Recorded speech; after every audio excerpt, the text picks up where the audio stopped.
Tuombe. Mpendwa Baba wetu wa mbinguni, uliyejaa neema na upendo, inuliwa imidiwa kwa kweli Jehova. Mtumishi wako amesimama kwa ajili ya neno la uzima. Tumie kama chombo chako Jehova, nasi katufungue masikio yetu ni kwa ajili ya neno hili, kaweze kutuponya, kaweze kutuinua, na zaidi yoyote tukauone wema, tukauone utukufu wako. Katika jina la Yesu Kristo nimeomba na hata kuamini. Amen. Bwana Yesu asifiwe. Amen. Bwana Yesu asifiwe. Amen. Tukiwa tuko pale kwa wana wa Israeli ambao ni wateule wake Mwenyezi Mungu, tunaona ya kwamba ukisoma katika Biblia wana wa Israeli licha ya kukula vizuri na kuishi vizuri katika nchi ya Misri, walifika mahali wakachukiwa, yaani wakaanza kupata mateso. Pengine katika maisha yako kuna mambo yale ambayo yamekusumbua kwa muda wa miaka mingi. Kuna mateso ambayo wewe umepitia kwa muda wa miaka mingi.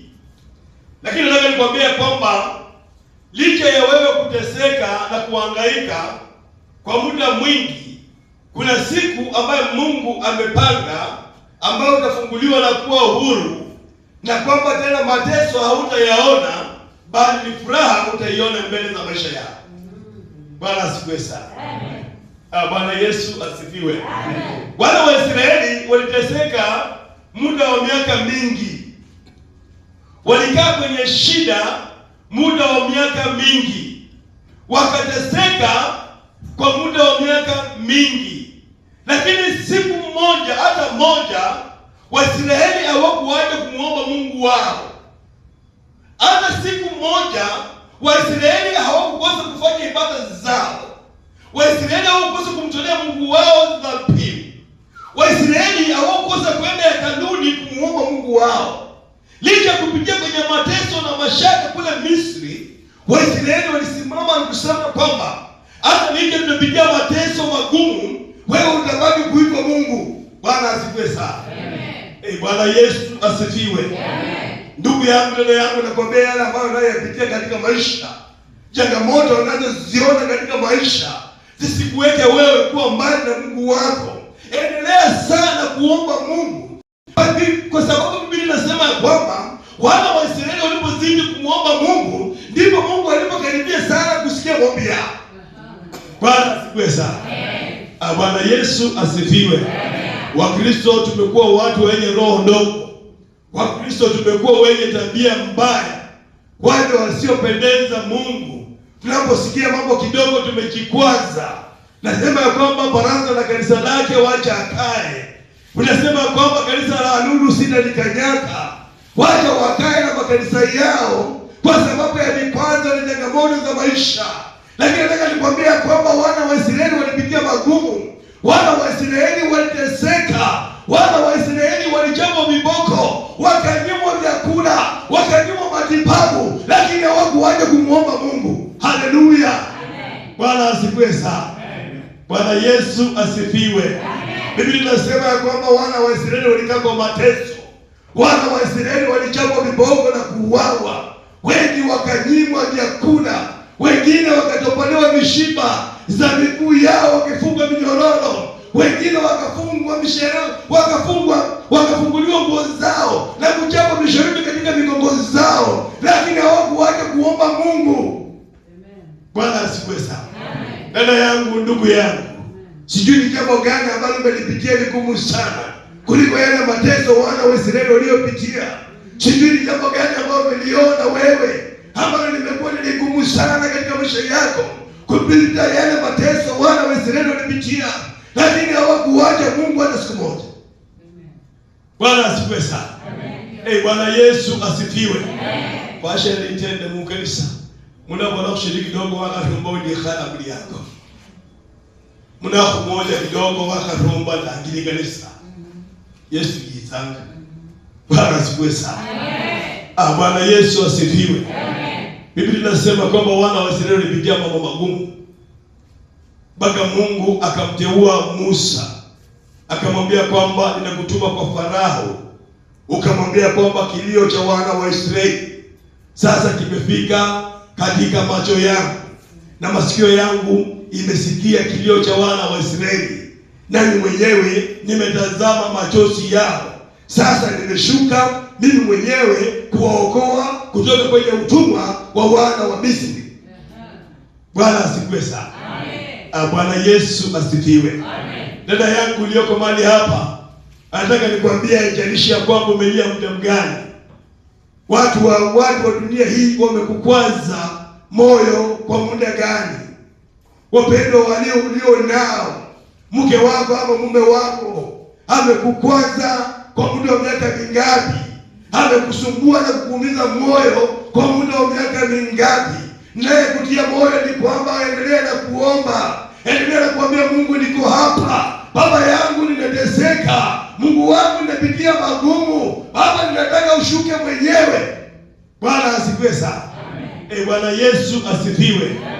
Acha kulialia tu kila wakati, sasa mimi nimeteseka, baba yangu, baba yangu, baba yangu. Bwana asifiwe sana. Siku moja tumetoka hapa, nisikia moyo wangu kinituma. Ilikuwa tarehe 26. Moyo ukanituma ya kwamba niende niombe mahali. Nikamchukua advocate wangu anakuanga hapa wa maombi, wakili wangu mkuu, nikachukua na mwingine ni witness, tukaenda katika nyumba ya mama moja kwa ajili ya maombi. Tulipofika katika nyumba ile tukaomba. Tulipoomba, wenzetu wale ambao tulikuwa nao walikuwa na njaa mingi. Kutoka hapa walikuwa wananionya ya kwamba, Alulu, usitupeleke mahali ambapo hatutakula kwa sababu tuko na njaa zaidi. Nikamwambia kwamba Mungu ameandaa kule mbele, anajua kwamba tutafanya nini. Tulipotoka hapo kufika Njiro, wakaendelea kuniambia, na uambie mama tuko wengi, asifikirie ni wewe peke yako unayeenda. Bwana asifiwe sana. Nikamwambia kwamba Mungu anajua tuko wengi. Bwana asifiwe sana. Bwana Yesu asifiwe. Tulipoenda tukafika, tukapotea, alafu tukajipata tuko kwa nyumba. Tukakaribishwa vizuri, tukaletewa soda, tukakunywa. Bwana asifiwe sana. Soda kumalizika, tukaletewa ugali kubwa na nyama nzuri kabisa, tumeandaliwa. Bwana asifiwe sana. Bwana Yesu asifiwe. Lakini tulipokuwa tukingoja tukinywa soda, sijui Jimana alitoa hiyo mjadala, lakini tukachukua kwamba tuko katika mjadala kusema kwamba huu sasa si wakati wa kulalamika. Huu ni wakati wa kuambia Mungu ni asante. Huu si wakati wa kuambia Mungu ya kwamba yale ambayo umepitia. Huu ni wakati wa kuambia Mungu asante kwa sababu ile nyumba ambayo umenipa. Asante Mungu kwa ile ambayo umenipa. Asante kwa Mungu ambao umenipa. Huu si wakati wa kulia. Bwana asifiwe sana. Tukaendelea na hiyo story. Tukaingia tukaanza mjengani. Sema ya kwamba umelia kwa muda mwingi. Mama akasema na kweli. Hata kama nikulia pasa baraza anajua. Mama yeye pia anajua nimelia sana. Nimelia kwa ajili ya nyumba yangu kwa muda mwingi.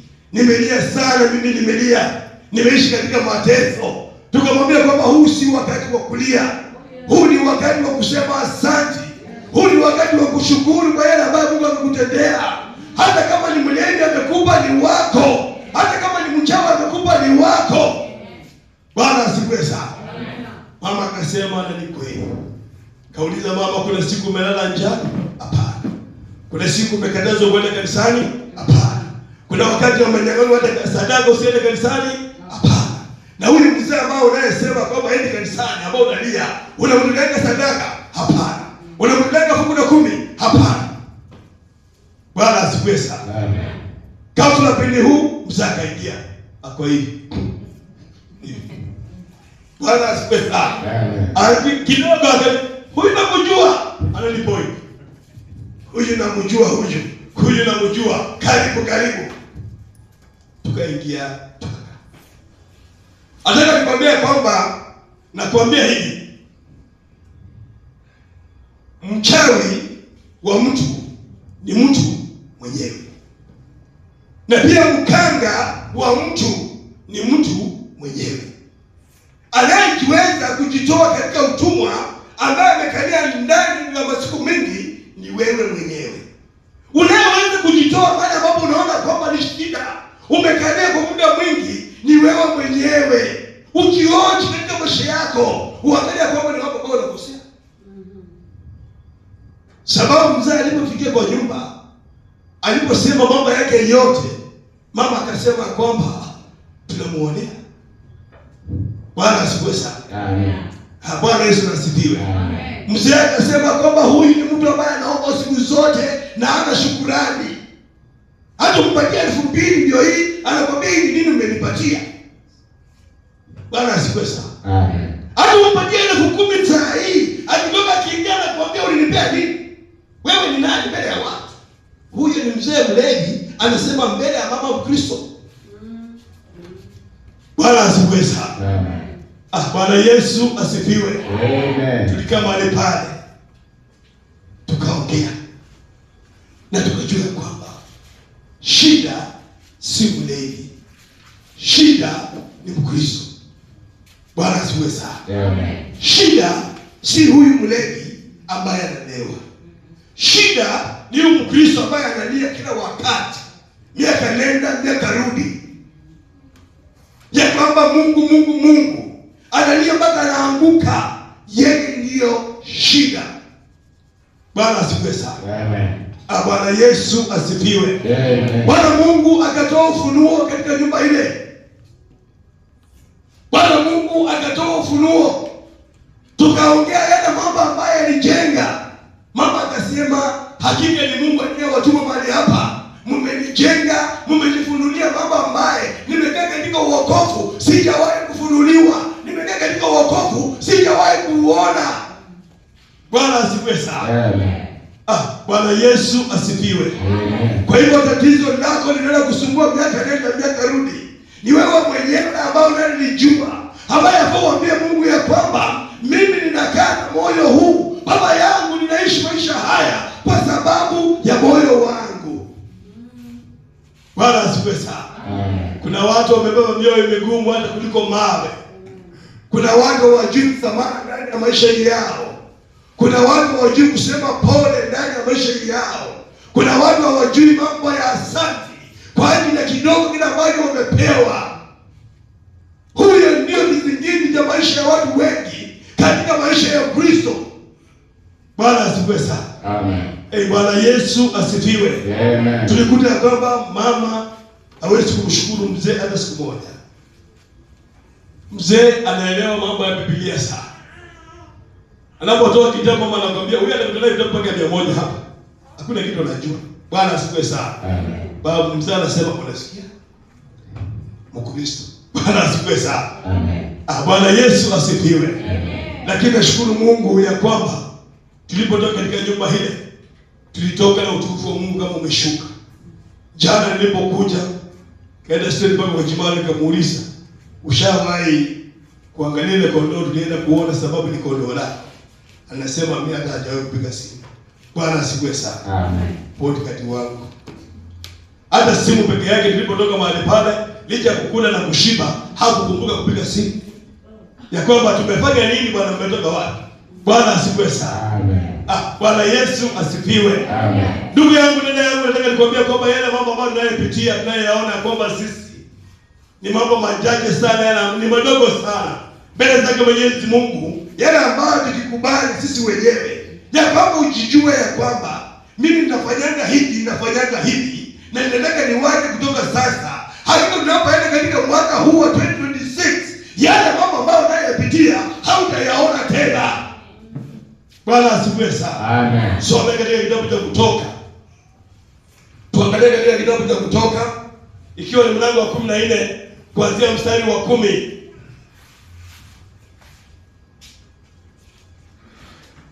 Kuanzia mstari wa 10 inasema hivi: Hata Farao alipokaribia wana wa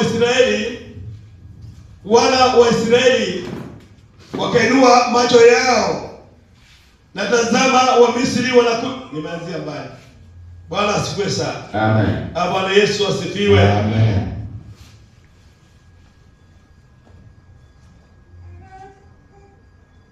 Bwana Yesu asifiwe. Amen. Nataka nianzie tu mstari wa 12. Mstari wa 12 inasema ya kwamba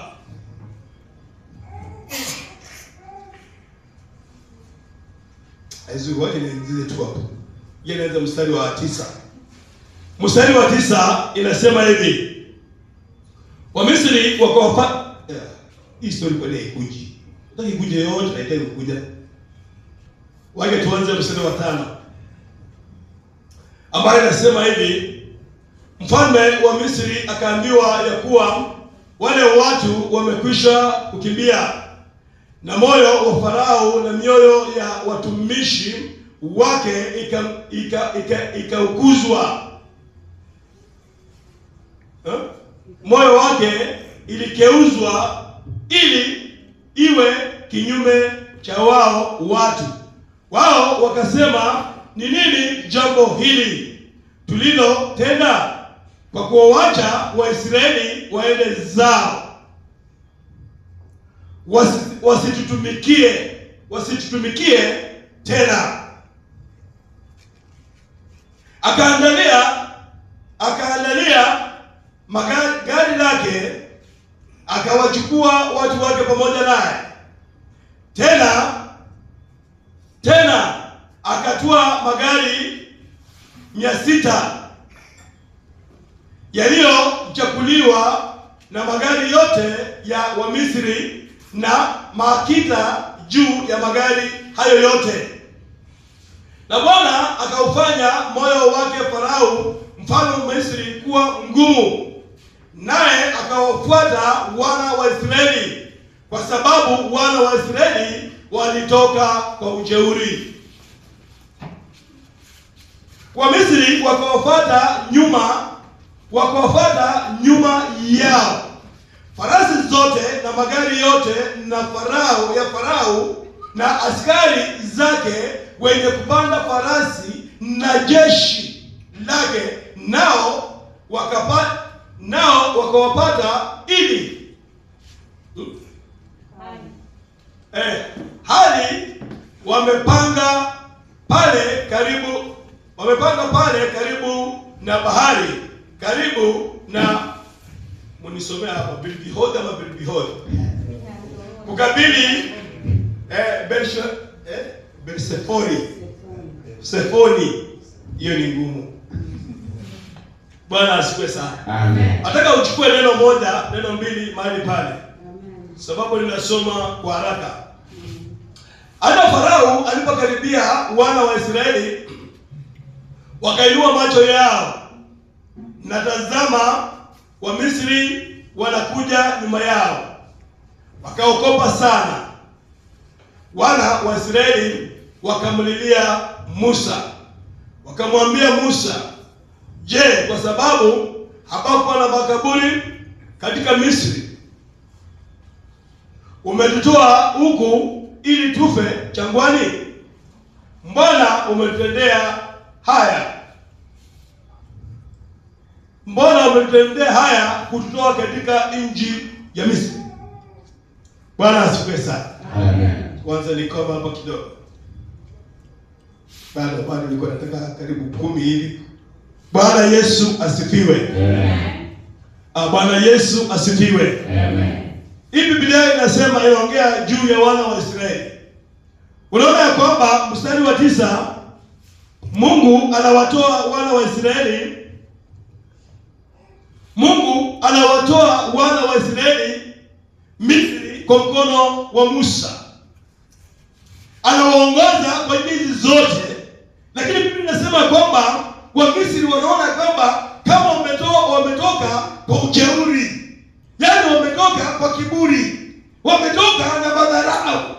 Sijui wana wa Israeli wa Misri walikuwa wanataka wana wa Israeli watoke namna gani? Wamepigia magoti kuambia kwamba tunatoka? ya kwamba sasa tutakaa hapo mzidi kututesa. Lakini hili neno la Mungu linasema kwamba wana wa Israeli wanapata kajaribu tu kadogo tu. Wameangalia nyuma wakaona Wamisri, wakaangalia mbele wakaona bahari, wakamlilia Musa. Kajaribu kadogo sana, kamtihani kadogo, kana ambako wana wa Israeli wangeshinda tu wenyewe kwa ajili ya maombi. Wameomba hii miaka hii yote, lakini wakati Mungu ameshuka sasa kuwaokoa na kuwaondoa katika mikono ya Wamisri, sasa wamelekea na maombi. Bwana asifiwe sana. Wanaambia Musa ya kwamba kwani hatukukuwa na makaburi kule Misri, ndipo tutoke kule Misri tukuje tufe hapa jangwani. Bwana asifiwe sana. Hatukukuwa na makaburi kule Misri, ndipo tulete tukuje tufe hapa jangwani. Ni mambo gani haya ambayo umetendea sisi? Ni mambo gani haya? Nafikiri kwamba watu hao hadi walikuwa tayari wameinuka kwani wampige Musa ama wamuue. Kwa karibu kidogo tu peke yake. Bwana asifiwe sana. Amen. Nataka nikwambia kwamba yale mateso ambayo unayoona, ambayo unayopitia, sisi wenyewe tunajua kutoka ndani. Wewe mwenyewe unajua kwamba utapitia njia gani toke ndani. Sababu wana wa Israeli walikuwa wamejua ya kwamba hata wakiteswa, hata ukinyimwa chakula watazikwa. Bwana asifiwe sana. Amen. Hao walilia kuzikwa katika makaburi. Hawakulilia kumuona Mungu, walilia kuzikwa kule Misri. Dada yangu, ndugu yangu, nataka nikwambia kwamba kuzikwa hakuna maana katika maisha ya mwanadamu. Kuendelea mbele kuna maana zaidi. Kumtafuta Mungu kuna maana katika maisha ya mwanadamu. Bwana asifiwe sana. Ai, Bwana Yesu na asifiwe. Hata kitu kidogo mimi kiona kwamba mimi afadhali ningekufa, lakini hata singezaliwa, lakini ningekufa. Wana wa Israeli waliona jambo hilo, wakaona makaburi ndani ya mioyo yao. Hawakuona kuendelea mbele. Hawakujua Mungu aliyemuomba miaka nenda miaka rudi, akasikia maombi yao, akawafusha tena ng'ambo ile. Bwana asifiwe sana. Ndugu yangu, dada yangu, tunaanza mwaka huu. Mwaka ambao unapoanza, ambia Mungu ya kwamba yale mateso ambayo nimepitia yote, sasa Baba yangu nataka uyaondoe. Nataka kuacha vikwazo, nataka kuacha vitina, nataka kuacha masengenyo, nataka niwache roho ndogo, nataka kuacha chuki. Mwaka huu wa 2025 ubaki na chuki zote, ubaki na vitina vyote, ubaki na chuki niliyo nayo. 2026 niwe mtu wa kubarikiwa. Bwana asifiwe sana. Bwana Yesu na asifiwe. Huo ni uamuzi wako mwenyewe utakayeamua. Uambie Mungu ya kwamba 2026 mimi nataka niwe mtu wa kubarikiwa. 2026 sitaki kuwa mtu wa masengenyo. 2026 sitaki kuwa mtu wa kuombaomba. 2026 sitaki kuwa mtu wa kuombaomba. Bwana asifiwe sana. Bwana Yesu na asifiwe. Wana wa Israeli waliona makaburi na mwisho wa maisha, lakini hawakujua kwamba kuna kuendelea tena. Tusome mstari huu ambao unaofuata, tuone kwamba Musa mtumishi wa Mungu anaona nini ndani ya wana wa Israeli.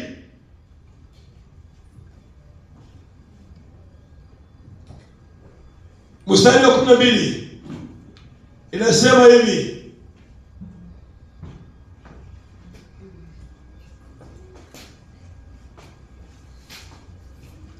Mstari wa 13 inasema hivi. Mniwie radhi, macho yangu haioni mzuri, na pambananga tu kuona. Mstari wa 13 inasema hivi. Musa akawaambia watu, msiogope, simameni tu mkauone wokovu wa Bwana atakaowafanyia hivi leo, kwa maana hao Misri mliowaona leo hamtawaona tena milele. Bwana asifiwe sana.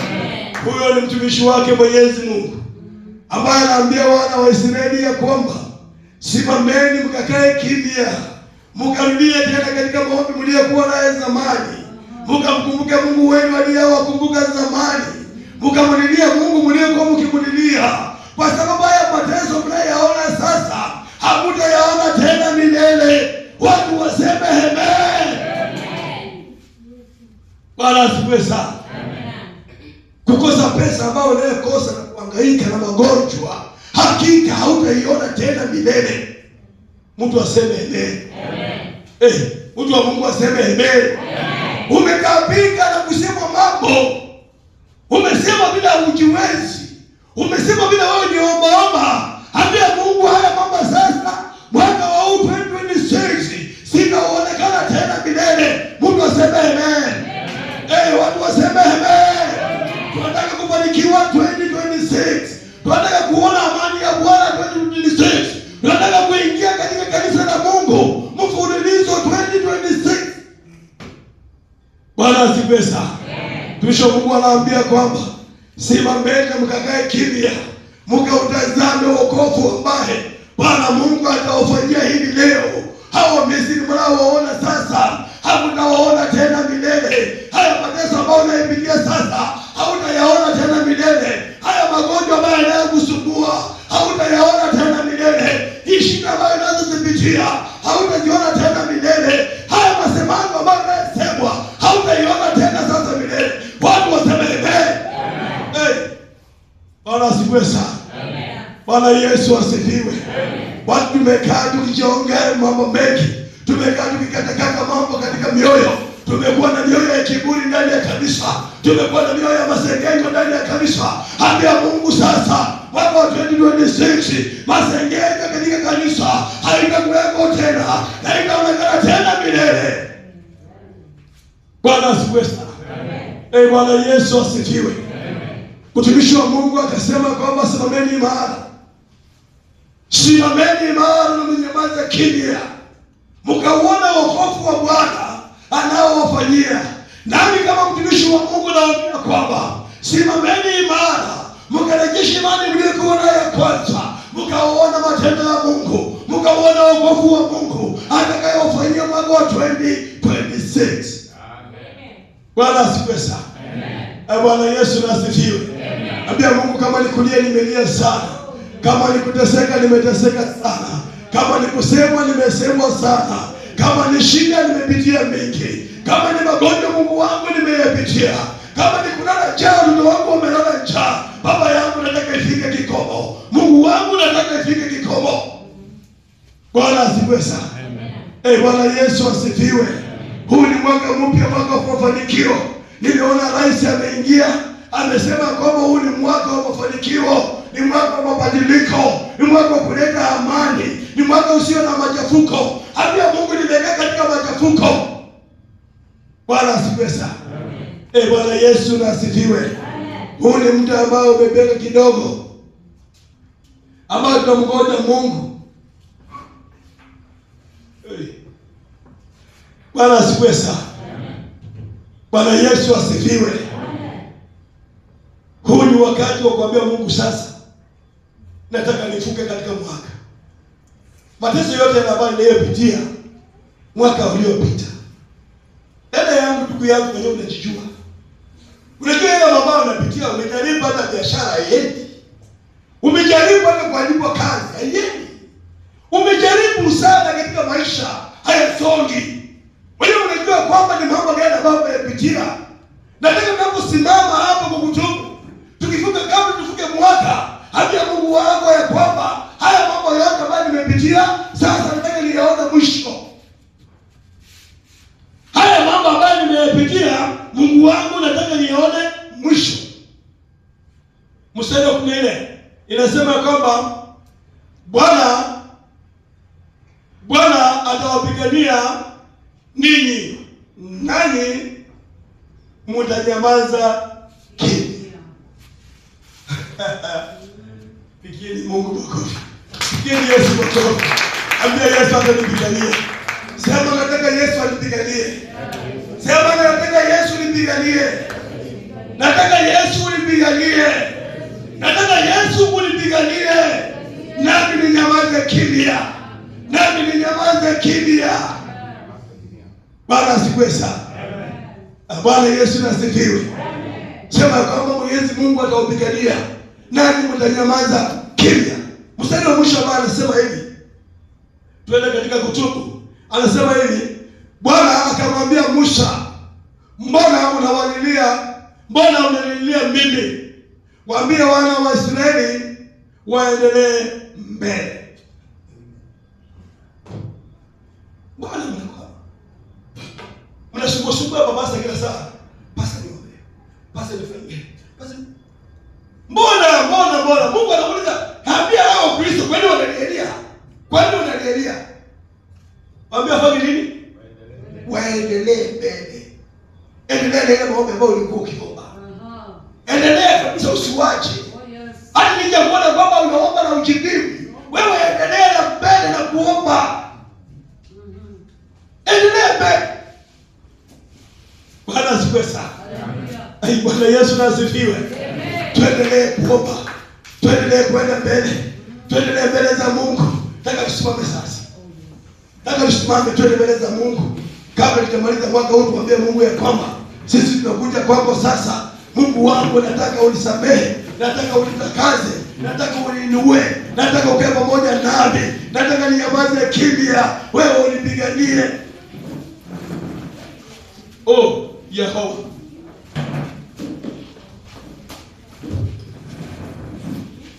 Nataka ukumbuke tafuta nafasi mzuri. Tafuta nafasi, tumebakisha dakika 20 peke yake. Tufikie mwaka. Kabla tujapiga dakika 20 kubali dakika 10 tu peke yake. Ukaambia Mungu wako yale mambo ambayo unayepitia. Ukaambia Mungu bila uoga ya kwamba umepitia mambo haya.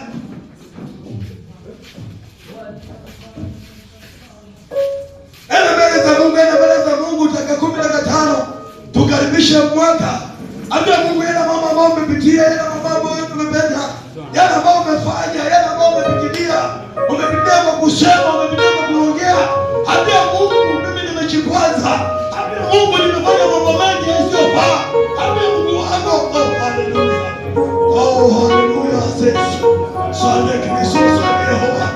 Wewe ni Mungu, wewe ni Baba. Tumepitia mambo magumu Yehova. Wako tumepitia mateso. Baba yangu, nimekuonea na kutosha. Tumeona mambo yasiyo